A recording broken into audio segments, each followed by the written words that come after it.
Hello and welcome to the Fantasy Life Show. Happy Monday, everybody. I'm your host, Ian Hartitz. It's a great day to be great. It's a great day to break down some Sunday night football, some injuries that unfortunately happened, and some potential overreactions to all the madness that went down in week 3.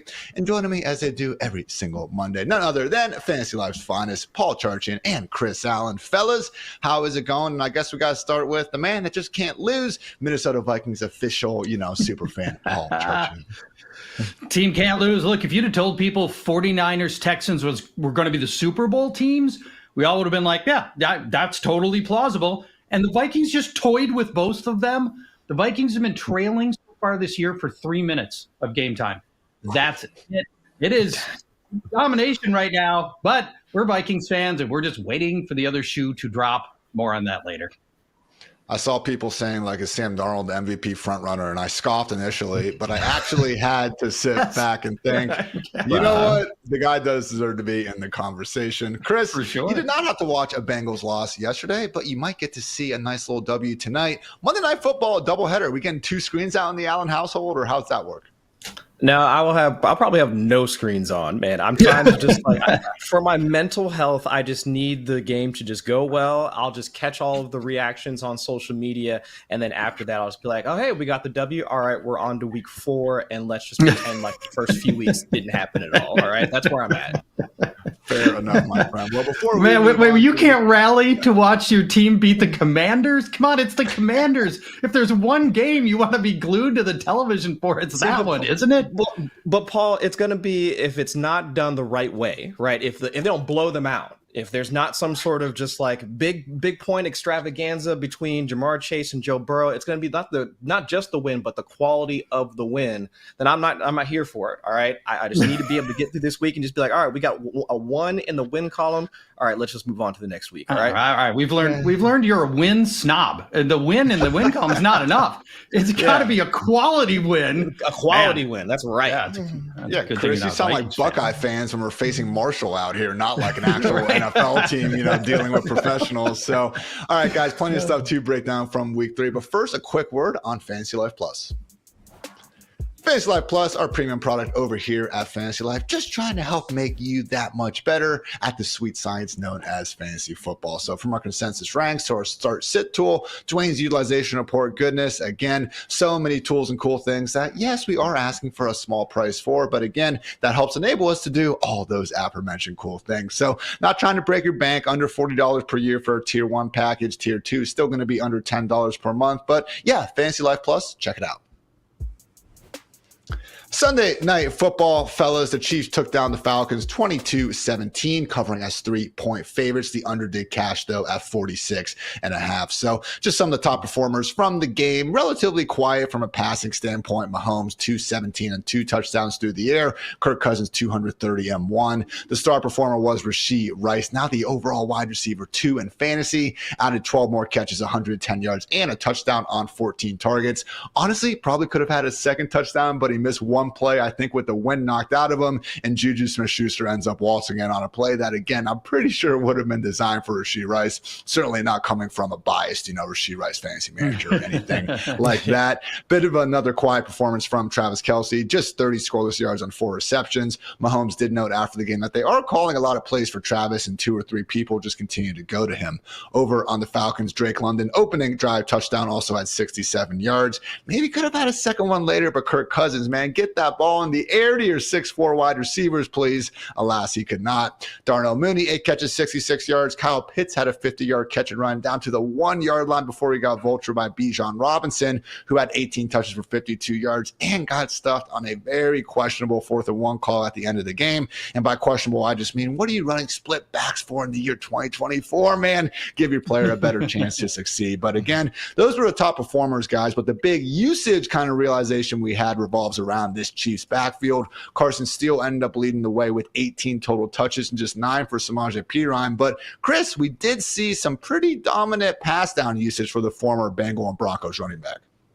And I think that was kind of what we expected, like for Samaje Perine at this stage of his career, and also what he brings to the offense, like as a pass catcher. I mean, 4 targets to Carson Steele's 2, also being used a bit more in the 2-minute drill. I think when we were discussing from a waiver wire perspective, when the news broke last week, that was kind of how we saw things breaking down with the way that Carson Steele had been running the ball even before Isaiah Pacheco got injured. Steele moving into that early down grinder, potentially short yardage type of running back role. That's where we saw Steele kind of falling into. That's the archetype of running back in the role we saw him falling into once the Chiefs really sorted out like what that backfield was going to look like.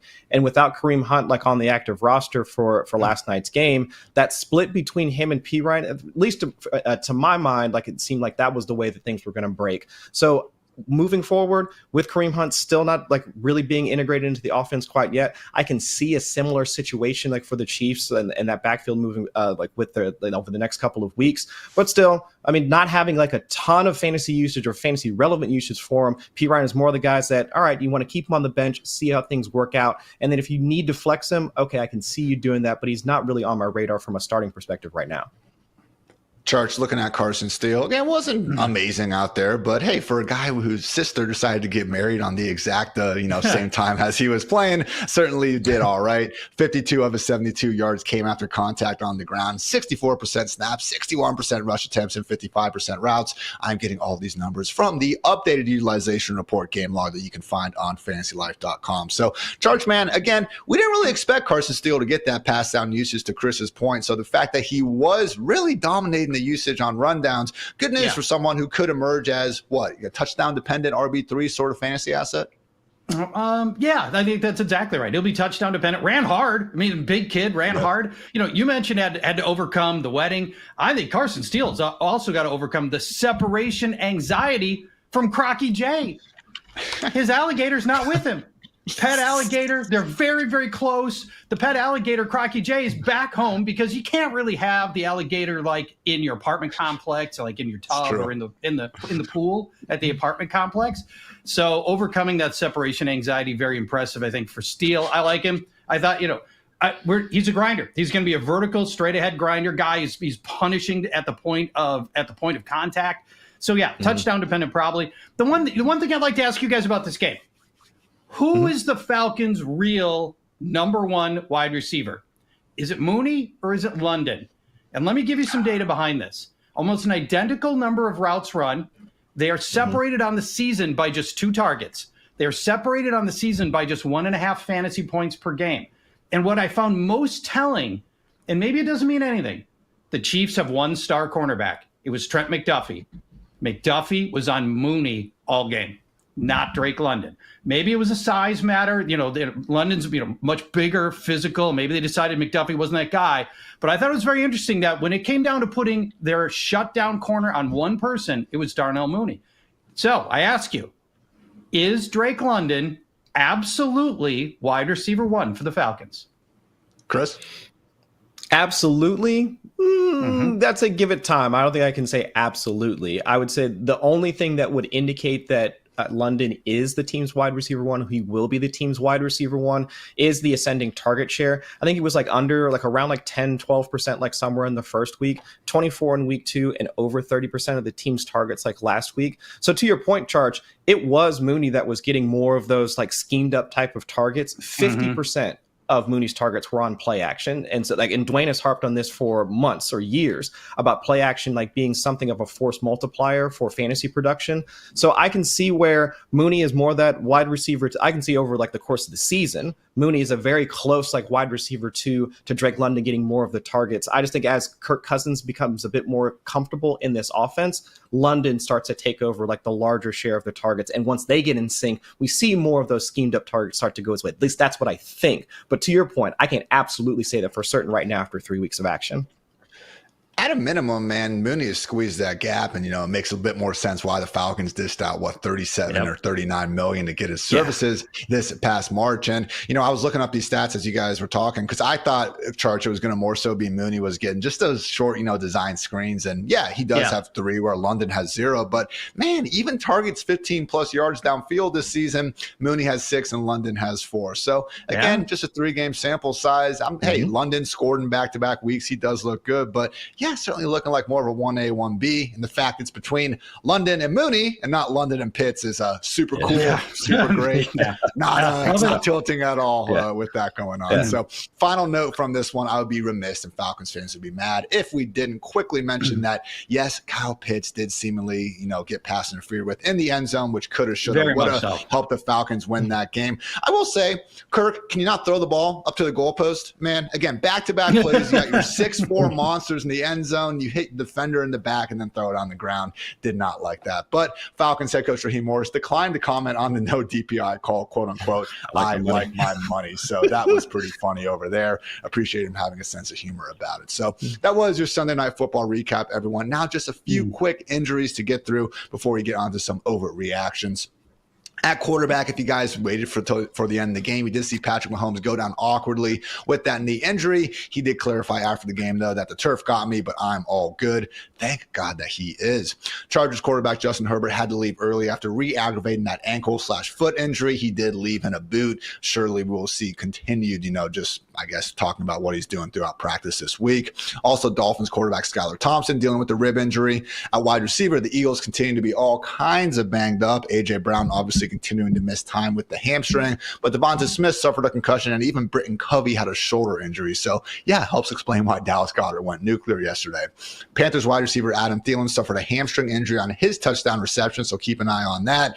At tight end, guys, man, even the elite ones now are going down. Sam Laporta sprained an ankle per head coach Dan Campbell, and Trey McBride is in the concussion protocol. And otherwise, there's going to be a lot of other just smaller kind of positional group injuries to monitor. The Chargers, both of their top offensive tackles, and Rashawn Slater and Joe Alt left early, and the Eagles lost Lane Johnson. So not ideal. Those freaking injury gods keep doing their thing. So guys, time to get into some potential moments to panic about. But first, a quick word to our friends over at Experian. Experian is to your finances what FantasyLife is to your fantasy league. It is a tool and a resource designed to make your life easier. And the Experian app accordingly is free to download and serves as a one-stop shop for managing your financial health. With so many spending and subscription details to track, let Experian handle it for you. They'll help you find and cancel your unwanted or forgotten subscriptions, helping you save money and focus on what really matters, winning your fantasy league. Download the Experian app today. Just note results will vary. Not all subs are eligible. Savings not guaranteed. Paid membership or connected payment account required, and see Experian.com for details. It's time for Everybody Panic, guys, where we overreact to some of the weekend news and, maybe panic, maybe we don't. That is what we're here to decide. So, Charge, when I say I am hitting the panic button on Anthony Richardson, what say you? Because, yes, the QB4 starting the season was awesome in week 1, but since then, QB23 and a lowly QB27 before Monday Night Football. Aiden O'Connell scored more fantasy points yesterday than Anthony Richardson, and he did not start the football game. So, what is the panic level at, Charge? The appropriate level of panic for Anthony Richardson is a bowel loosening level of existential dread. I keep hearing, give him time. It's only been 7 starts and 5 full games. Well, okay, but the passing we're seeing is awful. Exactly when am I allowed to start worrying about Anthony Richardson? He has a completion rate of 49%. That is horrific. On passes of longer than 12 yards, Richardson's completion rate drops to 33%. 12 yards is not that deep. 33%. He is dead last in completed passes among starting quarterbacks, and it's not close. And the other thing I keep hearing from fantasy managers, I don't even care about the passing. I'm just here for the running. Well, here's the problem. He's averaging 6 designed runs per game. 6. Just 39 rushing yards. And there's this problem, too. You know who's sitting behind Anthony Richardson? Your reigning comeback player of the year, Joe Flacco, looming, right? Richardson's probably bought a week thanks to the Colts' narrow win over Chicago. If they'd have been playing any other offense, they probably would have lost. Shane Steichen just saw what Carolina did with Andy Dalton, inserting a competent veteran into their offense. If Richardson just keeps playing like this, a benching is on the table. It's been rough. And Chris, you look at the week 4 schedule, TJ Watt and the Pittsburgh Steelers next week. I don't think that's the sort of, fix-up matchup that they were hoping for. No, and if the Bears defensive front showed them anything in terms of being able to put pressure on Anthony Richardson as a quarterback and being able to keep him in the box such that he's not able to create like as a runner, I mean, I would assume that Mike Tomlin and the Steelers are going to cook up the same thing for him in week 4.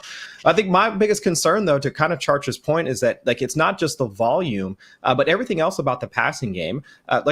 Everybody remembers like from 2023 and even over the last like couple of seasons how like, and again, I'll always try to make this like Cincinnati centric because I'm the Bengals fan, but like how the passing game and the run game for the Bengals like hasn't been married, like very siloed. Like the passing game has been fine for Cincinnati, but the running game has been something of an issue.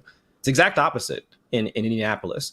Like right now, like they are like top 10 in like rushing EPA, but like 27th in passing EPA. So it's like if they're not capable of being able to marry some of the like the passing concepts like with the running in order to make that entire offense efficient. Like it's the same offense in week 1 that we were praising. I mean, Shane Steichen was in his bag. I mean, it was like a high play action rate, pre-snap motion, RPOs. I mean, all of the dials that he was turning in order to allow Anthony Richardson to create not just as a runner, but also as a passer, like hitting those hole shots to Alec Pierce. We saw that in week 1. We saw the flashes of the greatness that this passing game could be with Richardson under center, but all that stuff is gone. I mean, their play action rate has trended down for the past couple of weeks. Pre-snap motion is completely down. I mean, all of the high efficiency layup type concepts that you would want to see, the same things we were praising Clint Kubiak for, even though like that didn't really work out for them against the Eagles, but still, I mean, all of the high efficiency things that we were praising him for, all that stuff is gone now. So if we're not seeing a move back to that, if there's something about the personnel groupings that they're using that's limiting them from doing some of the things they want to do, I think we should be raising some concern about Anthony Richardson as a fantasy quarterback, because without it, I mean, we might be seeing the limits of what he can be as a quarterback, at least for the time being. Minus 10.3% completion percentage over expected, guys. Second worst mark in the league. Only one worse, as Paul almost hinted at earlier, Bryce Young, who obviously got benched last week. So we'll see what happens there. But yeah, just get going on the ground, man. That's been the shocking thing. Bo freaking Nix has 5 more fantasy points from rushing than Anthony Richardson this year. Did not exactly see that one coming. So personally, I will be downgrading Richardson to more of a low-end QB1 alongside guys like Justin Fields potentially. And honestly, if you do want to start, going with guys like Dak Prescott, like Sam Darnold and better matchups over someone like Richardson, especially when he's facing a defense like the Steelers, I do not blame you. All right, guys, next potential panic moment. I wasted my 3rd-round pick on Rachaad White. Paul, do you agree or disagree with that sentiment? Yeah, it's wasted. And I fell victim to it. I've got him on a couple of leagues. White's rushing has been awful. He's just 2.1 yards per carry. Bottom 5 in rushing yards over expectation at negative 1.5 yards. Yuck. And it's all in stark contrast to Bucky Irving, who is crushing in the same offense, averaging 6.2 yards per carry. Yesterday, Bucky Irving broke 9 tackles in the game. On the season, he's got an avoided tackle rate of 32%. White, 20 points lower at 12% avoided tackle rate. That's it. Now, fortunately, White is helping with his receiving, but he's not helping in the ways we really want. He was running 20 routes per game. He's caught every pass that's been thrown to him. I think it's 9 for 9 on the season. But get this, Rachaad White's receptions, every single one of them behind the line of scrimmage. So you're not even getting yardage out of those catches. So right now, in short order, Irving's going to supplant White if this continues. I mean, it can only go so long with having your backup running back running for 3 times the productivity of your starter. At some point, and it might be soon, Bucky Irving's going to be the starting running back if things don't change.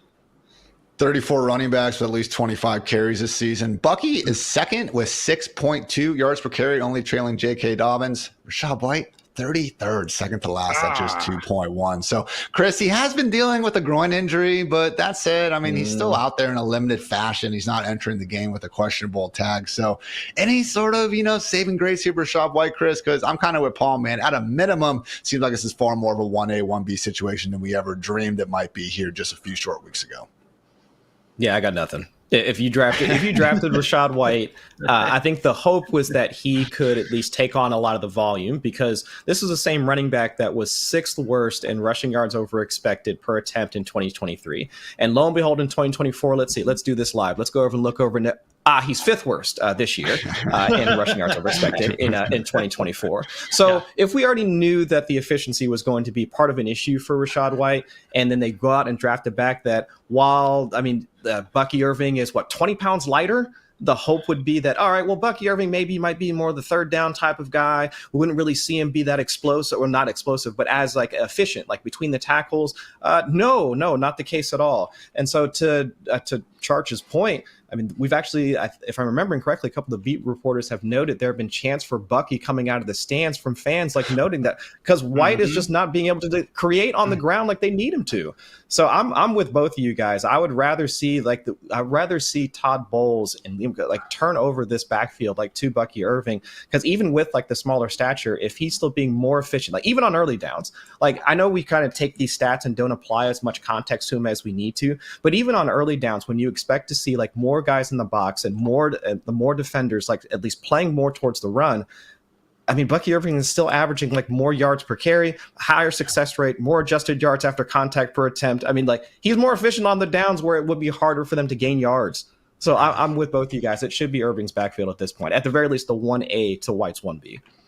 And look, I understand yards per carry isn't the end-all, be-all for running back evaluation. We added the context over the past few weeks where a lot of that for Bucky came on just kind of a blown, contained 30-yard run around the right end against the Commanders. But as Paul noted, yesterday specifically, really impressive performance from Bucky White, again, leading the week in forced missed tackles on the ground. And yeah, the Buccaneers offensive line hasn't been great. 31st in yards before contact per carry. Hasn't been great over the past few years on the ground. And accordingly, White's bad efficiency didn't look all that out of place compared to the rest of them. Now it does, though, with Bucky. So at a minimum, guys, Bucky, certainly a sky-high handcuff, potential sort of running back, but maybe, just maybe, he goes ahead and yanks that starting job away because, again, Rachaad White not getting it done so far. Mentioned before, Rachaad White's second worst yards per carry rate this year because the worst one is DeAndre Swift. Charch, is it time to drop the Bears' alleged RB1? I'd say drop him outright. And I know nobody ever does this in fantasy football. You can do it in a Guillotine league pretty easily because you can find more help, but nobody ever just drops a starting running back. But here's the thing. You drop DeAndre Swift and you avoid the temptation to start DeAndre Swift. You mentioned lowest yards per carry in the league. Let's give you some more negative stat porn on DeAndre Swift. Dead last in rushing yards over expectation at negative 2.4 yards. Basically, he can just take the ball and fall backwards. His first down run rate is 2%. His yards after contact, dead last among starters at 1.7. And DeAndre Swift's avoided tackle rate is second to last among starters.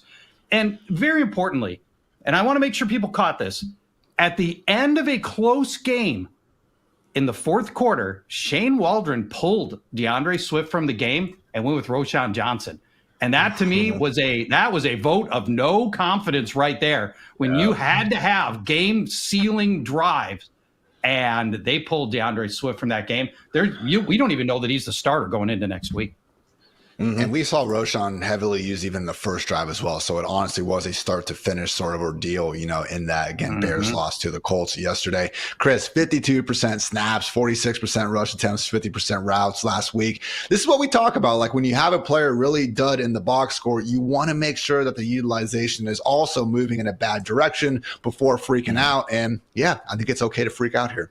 Because if now we're seeing it not just like Khalil Herbert, but Roschon Johnson getting into the mix once they get into the red zone. I mean, all the potential fantasy usage that we expected for Swift is now out the window. We knew coming into this season that his pass game usage, which was a part of his game, like something of his game, like when he was still in Philadelphia.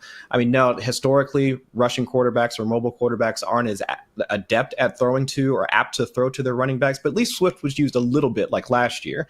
But now coming over to the Bears, where it was going to be, at least the hope was going to be Keenan Allen, DJ Moore, Rome Odunze as a part of them challenging him for targets. So that was already kind of off the table for him. But now if he's not even going to be getting the money touches, the touches from inside the 10, inside the 20 that we really need in order for him to be a fantasy producer, dropping him outright, I kind of like that from Charch because people might see the name and be like, well, I mean, Caleb Williams, he played pretty well. I mean, he's played better this past week, over 300 1,500 yards. The Bears, they get the Rams, Panthers, and Jags over the next few weeks. I mean, that should be some pretty good matchups. So why don't I pick up the starting running back from them, from the Bears, and see what I can do with it, and just have him be a problem on somebody else's roster. Yes. I don't mind that as a good strategy.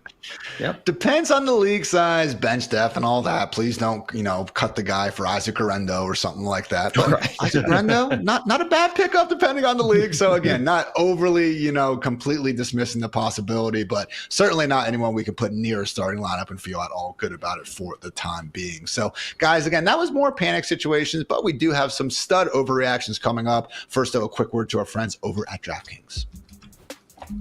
A chill is in the air, leaves falling to the ground, and football every weekend. That is what fall is all about, and you can make each weekend even more exciting by getting into the action with our partners over at DraftKings, the #1 place to bet on touchdowns. And right now, all new customers who bet $5 will instantly get $200 in bonus bets. All you got to do is download the DraftKings Sportsbook app and sign up using our promo code FANTASYLIFE. The crown is yours. Again, that is $200 in bonus bets instantly, and you can stay in on the action and use your $200 in bonus bets to bet anytime touchdowns on DraftKings. After all, DraftKings is the place to bet touchdowns. And if sports betting is not yet available in your state, don't worry. You can still join in on all the fun with DraftKings Daily Fantasy and have the shot to win cash prizes. Download the DraftKings Sportsbook app now. Again, new customers use our promo code FANTASYLIFE and bet just $5 on any wager and get $200 in bonus bets instantly. That's promo code FANTASYLIFE only at DraftKings Sportsbook. All right, Charch, we got some more Vikings propaganda to spread everyone's way, because starting off our week 3 stud overreactions, the Sam Darnold, Justin Jefferson stack will win fantasy league. That's the bold call, and it's not even looking so bold anymore, Charch. We're talking about Sam Darnold, QB2 in Fantasyland. Only Lamar Jackson has outscored him so far. Jay Jetta's sitting there pretty as the wide receiver 5. So thoughts on what has quickly become one of the most productive, QB wide receiver combinations in the NFL? I did not see this coming. I am a lifelong Viking fan, so that means I have disappointment ingrained in my DNA. Anytime good things happen to the Vikings, I automatically expect the other shoe to drop. So bad things, my team's 3-0. Bad things are going to happen. I've been here before, and with that in mind, I'm going to call my shots now on the bad things that are going to happen to my Vikings now that they're 3-0. I'm going to give you 3. Number 1, Sam Darnold will contract leprosy. Number 2, leprosy, because if you're going to start 3-0, we got to counterbalance that. Number 2, Justin Jefferson is going to get busted in an otter fighting ring. And number 3, Aaron Jones, super herpes. Oh my God! All right, that's Chris. What's coming to my Vikings. I thought you were going to say polio. I mean, yeah, herpes, otters, and leprosy. That's the type of future predictions you get here on the Fantasy Life show. Chris, if we don't have these horrific diseases and crimes, fall the way of the Vikings, as Charch is insinuating, what do you think Darnold and Jefferson could provide the rest of the season? I mean, they have already combined to be one of the most efficient quarterback wide receiver duos in the entire league. I mean, insert efficiency stat here, you will find Justin Jefferson at the top or in the top 10, at least amongst all wide receiver ones. I mean, we talk about how that how much this, because this is a passing league, how much the wide receiver one, the burden is on both the quarterback and the wide receiver. But when you have a guy like Justin Jefferson that's capable of not just allowing the team to continue to move the chains. I mean, right now, he's one of their he's 5th in first downs per route run. That's amongst all wide receivers with a 25% target share or more. That's essentially most the wide receiver ones. There's about 18 wide receivers that are doing that. But he's also second in explosive play rate in that same bucket of receivers. So it's not just that it's third down, Sam Darnold needs a way out. They need to keep convert the series and keep it moving. All right, he throws to Justin Jefferson. But now it's oh, no kidding, it's a play action bomb and it's down the field. Who else is getting out? It's also Justin Jefferson. So stylistically, or even from a production standpoint, over the past couple of seasons, we've looked at Justin Jefferson as being ahead of like that Jamar Chase, like AJ Brown, like type of tier, and we put him in that same tier as Tyreek Hill. And this is why, because if Kevin O'Connell, who I think is probably should be in the discussion for Coach of the Year, if he knows how to put Justin Jefferson in those spots where like where Justin Jefferson is like 8th in pre-snap motion, like also moving to the inside, he's 5th in like target slot rate, 4th on play action targets, all the things that we know to be like efficient and ways that we know that we can get wide receivers in places to be able to create after the catch. Like KOC is doing all that. Justin Jefferson is running those routes and like being able to execute to a T. And of course, Sam Darnold being the delivery guy. I mean, we've never had a problem with Sam Darnold's arm strength or like his accuracy and like how he deals with pressure. That's probably been like his biggest bugaboo. But if most of that has changed because of the environment, because of the confidence that both Kevin O'Connell and Justin Jefferson has instilled in him, like being able to like, yeah, you throw it up to me, like I'm going to come down with it and I'm going to gritty like right afterwards in the end zone. He's been doing all that for him like so far this way through 3 weeks. So we should at least expect to see that like moving forward with the way that he's been able to do both of those things, not just be the guy to receive it, but also to create after the catch. That's all fine, Chris, but what if Charch is right? What if Justin Jefferson's involved in the wrong otter fighting rings, man? Like, we got to consider all the possible variables. All the possible things, yes. Yeah. Only final thing I'd add, it's just surprising to see Jefferson getting done what he's got done on only 6, 7, and then most recently 8 targets in these games. I mean, I think part of the kind of thesis beyond Jefferson this year was the fact they don't have many other places to go with the ball, especially with Hawkinson and Addison injured right now. So I thought we could see a target total north of 200. Alas, just currently making the most out of a smaller total. So I think that's going to regress positively. We've kind of inexplicably seen the Vikings not need to keep their foot on the gas over these past few weeks. Good time for now, as Charch has reminded us to be a Vikings fan. All right, guys, another, surprising just revelation we had going on in week 3. Andy Dalton saved the Panthers from fantasy irrelevancy. Charch, that sounds pretty spot on to me, man. Yeah, he looked poised, professional, and not just competent, but downright explosive at times. He had a completion of 17 yards, 22 yards, 31 yards. Dalton completed 68% of his passes. His passer rating was 138. And critical of any Panther quarterback, no interceptions. Wild. Did not give the game away. Breathed life into the entire offense. Chuba Hubbard, gigantic game. Deontay Johnson, totally relevant. Sadly, Adam Thielen looks like he's going to be out a while, but brought down his touchdown for anybody who tried that dart throw while getting hurt on the play. Xavier Legette and Jonathan Mingo. Actually, if Thielen's going to miss time, those guys become potential waiver targets this week. We saw a big uptick in their usage. With Thielen out, there's going to be some extra reps there. Game on Andy Dalton, man. What a best story of the week for sure. Andy Dalton's emergence and what he did with that offense and just handling the Raiders coming off their gigantic victory in Baltimore the previous week.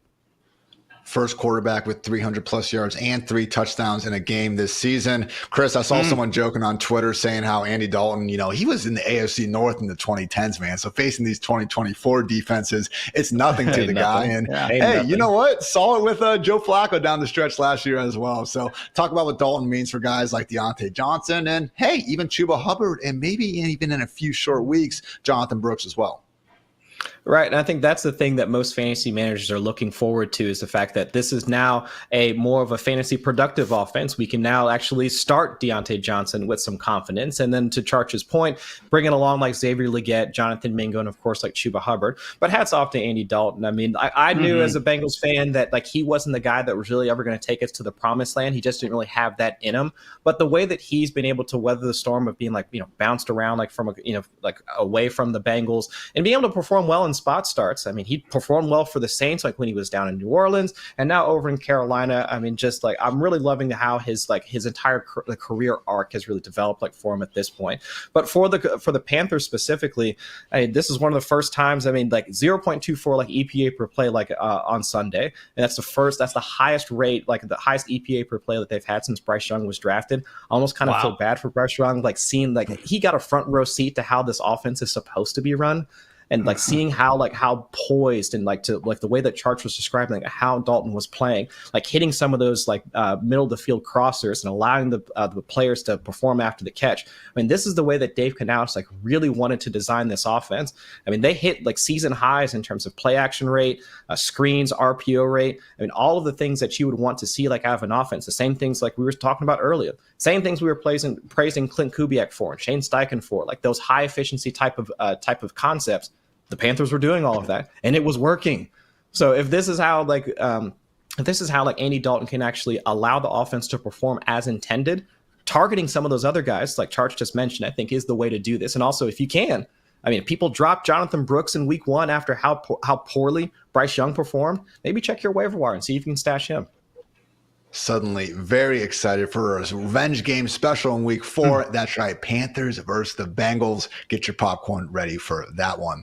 All right, guys. Next, stud overreaction. Justin Fields has won the starting job, maybe, but hey, 3-0, won 7 of his last 9 starts. Pretty good. Is he now a must-start fantasy QB? Charge, it is kind of funky that we have seen Fields go out there, have every chance to go ahead and do what he does best, and that is run the football, yet haven't exactly seen the fantasy points following to this point. Yeah, not gigantic points, but he's not hurting you either. And by the way, imagine how Bears fans feel right now. Okay, so you make this big decision. You're going to let Justin Fields go. You're going to put your number 1 pick into Caleb Williams, who continues to mostly struggle. Made a little more strides last week, but here's Justin Fields 3-0 with the Steelers. Where he's really helping you and where he's giving you this great fantasy floor, it's the rushing attempts. He's 3rd in quarterback rushing attempts, and it's something at 13 per game. If Fields is going to keep running like that, he just doesn't bring downside to the table. And for the passing, I think what Arthur Smith has done is simply ask Justin Fields to be in control, not give away games. Get this. Justin Fields is completing 73% of his passes. Who are you? That's not the Justin Fields we've ever come to know. That's amazing. I know last year he was 29th in completion percentage. This year he's 6th. Is it shorter passes? Sure. But Arthur Smith is building confidence in his young quarterback in a way that he never got in Chicago. So, Chris, Ian, anybody here want to issue an apology for previous things said about Arthur Smith? We spent a lot of time shoveling the grave of Arthur Smith in Atlanta last year, but maybe it just turns out that Desmond Ridder really sucks. And, Ritter's currently a backup on the practice squad behind Clayton Tune. And the fact that Arthur Smith got any level of offense out of that offense last year might have actually been much more of a tribute to Arthur Smith than we gave him credit for. So this is a safe space. We're not judging anybody here. Chris, Ian, if you would like to issue an apology to Arthur Smith, I think this is the appropriate time. Chris, all you, man. I'm terrified of jumping on this one. Well, first off, I mean, Charch, you're talking about how sick Bears fans might be. I mean, there's a guy controlling our mics that may or may not shut yours off if you keep talking about Bears fans and watching Fields. I'm just saying. Okay, but no, I will not be issuing an apology to Arthur Smith. Yes, the proof is in the pudding about how well Justin Fields has played. And yes, I can understand that he had to deal with Marcus Mariota and Desmond Ridder, and now you get a guy like Justin Fields. And I get that he has now changed the perception on what Justin Fields can do as a passer. So yes, I think from that standpoint, the scheming portion and all that, I will concede to that. But how Arthur Smith handled himself in press conferences last year, the arrogance that he exuded while he was talking to the media and addressing fantasy managers and I know more and all that, I cannot abide. The dude cannot abide. I cannot deal with that. So no, I will not. But I will say, to his credit, he has made Justin Fields the better passer. And like you were talking earlier about his higher completion percentage for this year. I mean, this is not just he's just throwing deep shots and George Pickenson's coming down with him. We've seen some stuff out of Van Jefferson, whomever. I mean, it's now more of the layered throws, the things that we weren't getting out of him when he was in Chicago. I mean, Justin Fields, just yesterday, over 50% of his passes went to the middle of the field. I mean, and he posted one of his highest efficiency rates across the middle of the field, hitting some of those intermediate crossers. Like this wasn't a part of like Fields' game when he first came into the league. It was those deep shots. It was more of those like downfield like type of throws like outside of the numbers that like was more like that's why he was so prolific like coming out of Ohio State, because he could take some of those deeper shots and he had the arm to do it. So now if we're seeing more of those like layer type throws, we're seeing more of that playbook start to open. It's almost like that scene in Happy Gilmore where he was like, oh, Happy learned how to putt. Like this is what we're seeing from Justin Fields at this point, because now the playbook is now starting to open. They can be a bit more, I guess, pass friendly of an offense versus being something that's more just like, all right, well, we know where the ball is going to go. We know that it's just going to be those outside the numbers, volatile type of throws up to like a guy like George Pickens. It can be more of a developed offense. Second best completion percentage over expected right now, only trailing Jalen Hurts. So I think some of the, types of downfield throws plays into that. But to Charch's point, raw 73% completion rate, pretty freaking great out there. So, and guys, I think, again, to Chris's point, he's learning how to putt. But once he starts getting that drive back as well, look out, because we're still seeing 9 rush attempts per game from Justin Fields. The problem is his yards per carry has created just 3.2. He still looks very athletic out there. I think that is more of a fluky 3-game stretch than anything. Honestly, guys, if we had to say who's going to score more fantasy points the rest of the season, Justin Fields versus Anthony Richardson, maybe that's a question we'll explore later this week.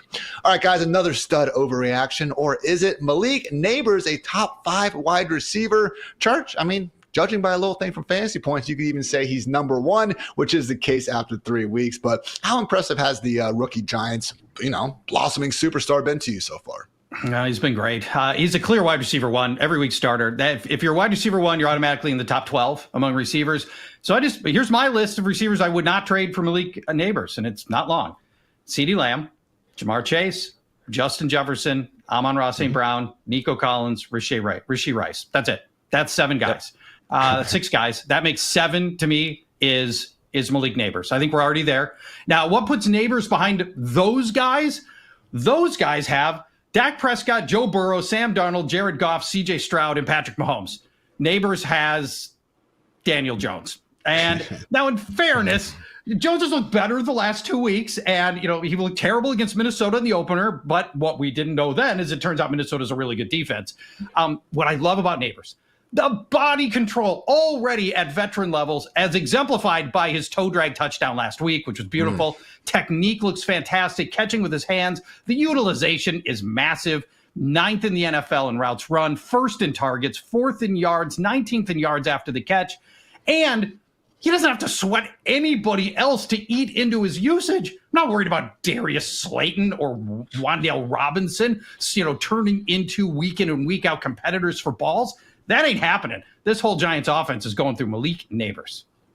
Currently on pace, guys, for 210 targets. Wow. So, yes, even though some of them are going to be a bit off target from Daniel Jones, more than enough volume to make up for it. Anyway, Chris, let's stick with some of the wide receiver discourse over here, because my goodness, if week 3 belonged to anyone, it was Jauan Jennings, 49ers, wide receiver 1. Maybe people are wondering, 11 catches, 175 yards, and not 1, not 2, but 3 touchdowns. He now, unironically, has more PPR points than Justin Jefferson on the season, and everyone else, other than 3 wide receivers. So not trying to slander Jay Jettas, of course, but Chris, only rostered on 31% of Yahoo teams right now. Walk, don't run to get, or I should say run, don't walk to get Jauan Jennings off the waiver wire.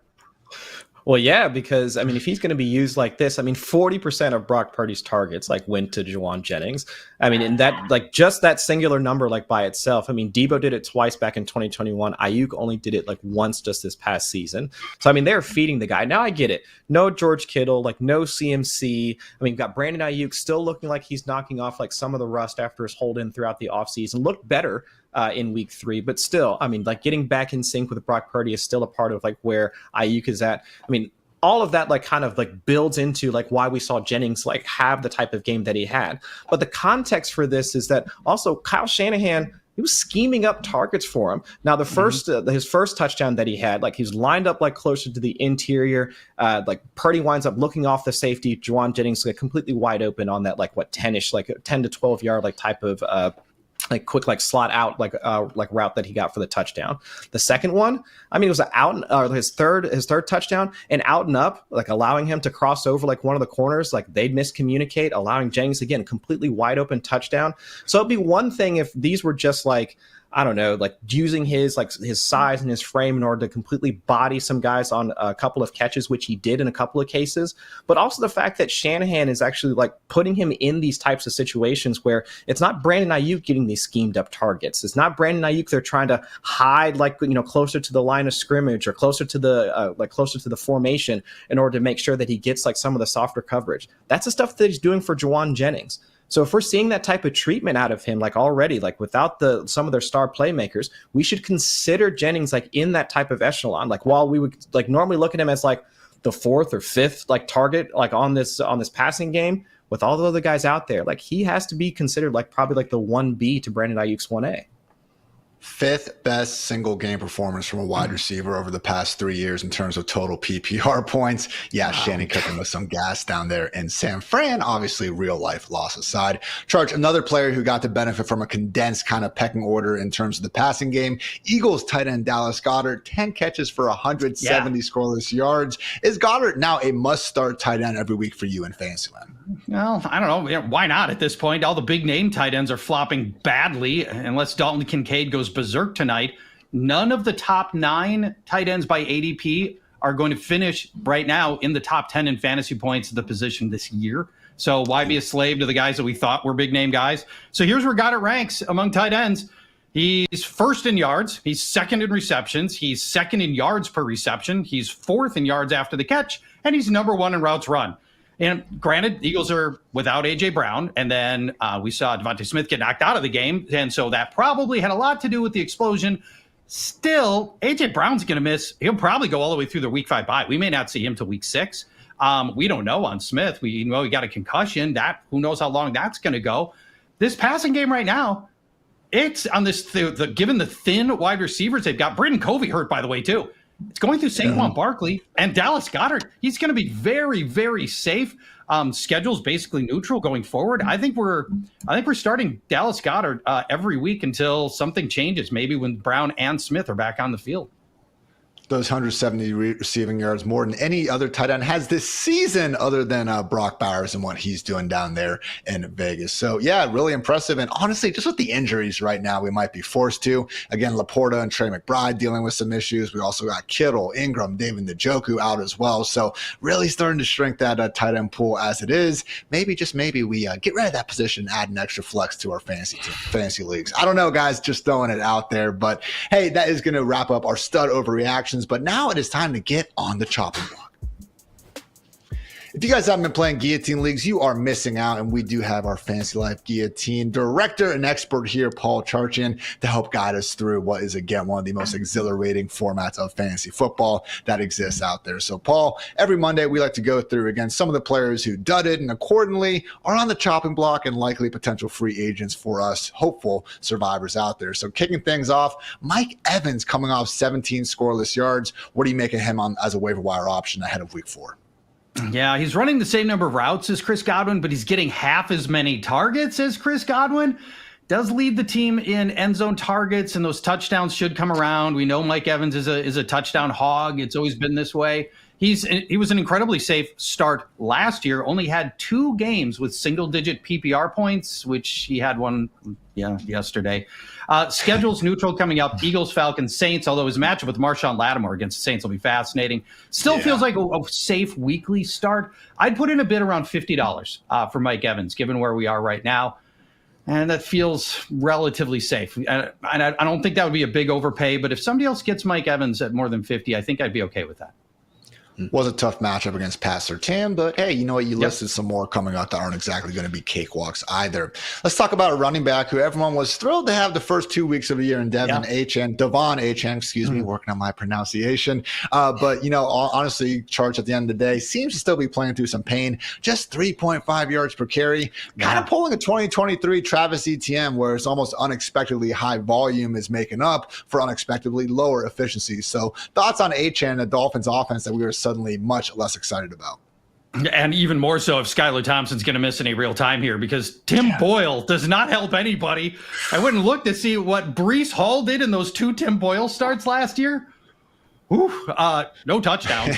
He had 25 rushing yards, then 16 rushing yards. He chipped in 24 receiving yards and 29 receiving yards in those Tim Boyle starts. I think Tyler Huntley could end up being a starter before Tim Boyle, but he's only been on the team for a week. So I don't love that. Raheem Morris may very well come back. And that would be an X factor here. Raheem Mostert could come back, and that would end up taking some time away from Achane as well. Factor in the history of injury. Tua's timetable's pretty far out. I think I'm sitting at about $35 on Devon Achane, and that's as high as I can get you. In Guillotine, we live in the moment. We only care about the next 2, 3, 4 games. That's it, because your roster is going to be different in a month. And I don't love the way this next 3, 4 games look for Devon Achane. Wouldn't be surprised if we're sitting here in a few weeks having the same conversation. Hopefully by that point, we see Tua or another quarterback making life better. Guys, we said it in Indy. Joe Flacco, come on down to Miami, man. It's warm down here. Why the hell not come save another offense down the stretch? Last one, Zamir White, someone averaging just 3.2 yards per carry this season. I mean, if he couldn't go off against the Panthers at home yesterday, how can we trust the man in any other spot? Can't. Yeah, that's the end of it now. I had hope, right? So after the first 2 weeks, I'm like, okay, third time's a charm. This is going to be the Zamir White game against the Panthers. The game script is going to be perfect for him. Here's the Raiders come into last week with the lowest run rate in the NFL. Like, that's not Antonio Pierce. He's going to go back to doing what he loves. And then, of course, next thing you know, the Raiders are in a deep deficit and they're passing all the time. And honestly, White just isn't passing the eye test. Madison with touchdowns in all 3 games. I don't know a reason why that would change. So at this point, Zamir White, to me, $1 player. That's it. If I happen to get him for $1, I'll just sit and watch and see if something changes. But you can't start him, and I'm not paying more than $1 for Zamir White. Madison, 2 carries inside the 5-yard line, 2 touchdowns this year. Quite the improvement after he went for like 7 carries, -9 yards, and 0 scores at the goal line last season. So, Chris, interesting quote from Antonio Pierce after the game. Quote, as the game went on, there were some individuals who made business decisions, so we'll make business decisions going forward as well. Any sort of insight here, Chris? Because I thought that was interesting. I thought that was kind of bold for Antonio Pierce, the same guy that was trying to keep things like mostly in-house during like all of the like coaching, the coaching embattlement that was going on like last year when he decided he had to take over Josh McDaniels. It just seemed odd that he was like the players type of coach, almost in like that Mike Tomlin like type of vein, where it's just like, yeah, we're going to be the culture, we're going to be the trend, we're doing all these stuff for the guys, and we're going to make, and then now like after 3 weeks, he's just throwing these dudes under the bus. I know he wasn't naming names, but it's just like, all right, but this is the same team that last week was one of the more like pass friendly type of offenses in the league. The Raiders were 5th highest in pass rate over expectation. And going up against the Panthers secondary, they want to run right into the teeth of like the Panthers defense. Now, not to say that the Panthers front was anything strong or anything like that, but there were plenty of beat reporters like for the Raiders saying that the fans were booing after all the 3 and outs. It's like they continued to run on early downs with no success, and then they wind up pulling Gardner Minshew like afterwards. It's like, oh, when Aiden O'Connell comes in, they start passing. It's like, oh, it's working. Oh, well, who knew that this was going to be the way that they could have potentially won? So no, I do have some concerns about like the way they're going to try and operate this offense, because if Antonio Pierce wants to be more of those, we need to establish it, let's go do that, then that's going to be a problem for anybody rostering Devontae Adams and Brock Bowers. All right, guys, that's going to wrap up this edition of the Fantasy Life Show. But guess what? We'll be back tomorrow with the utilization and sheesh reports. Talk about a great day to be great there. So appreciate you guys tuning in. For Paul, for Chris, for producer Kelsey, for producer Matt, I'm Ian. Thanks again for checking out the Fantasy Life Show. And until next time, take care, everybody.